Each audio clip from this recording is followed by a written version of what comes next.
வணக்கம். இது நம்ம கிச்சனில் நம்ம இன்றைக்கி என்ன பண்ண போகிறோம்னா மிளகு சாதம் பண்ண போகிறோம். அதுக்கு நெய் தான் வேணும், வேறு எதுவும் விட்டுக்கக்கூடாது. நெய் விட்டுருக்கேன். நெய் விட்டுன்னு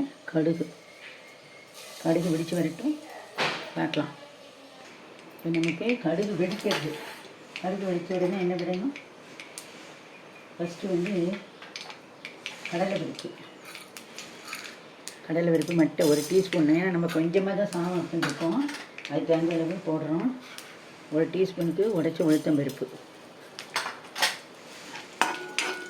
முந்திரி இருக்கிறவா முந்திரி பருப்பு தான் நான் நிலக்கடலை போட போகிறேன். நிலக்கடலை அந்த அளவுக்கு நிலக்கடலை போட்டுக்கணும். அதுக்கப்புறமா இது கூடயே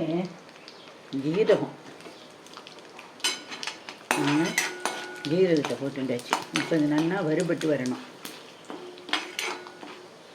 சாதம் நல்லா பெருமாள் கோவில், ஆஞ்சநேயர் கோவில் மாரி கோவிலெலாம் பிரசாதம் கொடுத்தா ரொம்ப நல்லா இருக்கும். இன்றைக்கி நம்ம அதை ஆற்றுல பண்ணலாம்.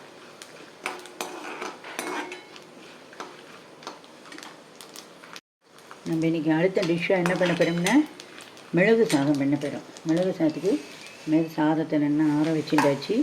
நெய்யை விட்டுண்டு கடுகு, ஜீரகம், கடலை பருப்பு, உளுத்தம் பருப்பு, நிலக்கடலை இதெல்லாம் போட்டு நான் தாளிச்சுட்டேன். இப்போ அதுக்கு கருவேப்பிலை அடுப்பை ஆஃப் பண்ணிவிட்டு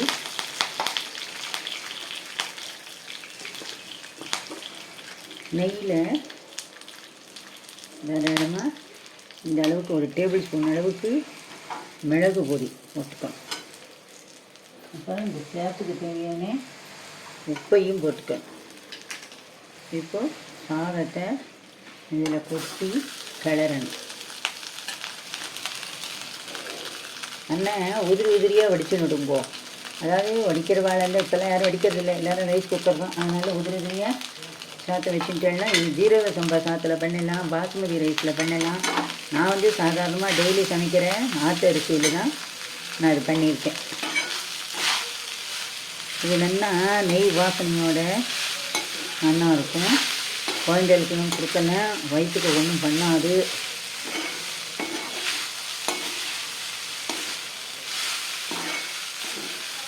இந்த வாசனை ஜம்முன்னு தூக்கும். இதுக்கு தொட்டுக்கிறதுக்கெலாம் ஒன்றும் வேணுங்கிறதே இல்லை. இந்த சாதத்துக்கு மிளகை உப்பை சட்டியில் போட்டு வெறும் வானலியில் வறுத்துட்டு நல்லா மிக்ஸி ஜாரில் சின்ன ஜாரில் போட்டு நல்லா ஒன்றும் கொத்துமாக பவுட்ரு பண்ணி வச்சுக்கணும். இது கூட போடும்போது ஜீரகங்கள்லாம் படப்படாது. நல்லா பவுட்ரு பண்ணி வச்சுட்டேன்னா எண்ணெய் விட்டு பொரிய விடக்கூடாது, ஏன்னா சிக்கு வாசனை வந்துடும். இந்தமாரி இதில் போட்டு பண்ணி வச்சுட்டேன்னாக்க அது பாட்டுக்கு ரொம்ப நாளைக்கு இருக்கும். டப்பாவில் போட்டு பொடி பண்ணி எடுத்து வச்சுட்டா எந்த டிஷ்ஷுக்கெல்லாம் தேவைப்படுறதோ அதுக்கெல்லாம் பண்ணலாம். நீங்களும் இதேமாரி பண்ணி பாருங்கோ. நன்றி, வணக்கம்.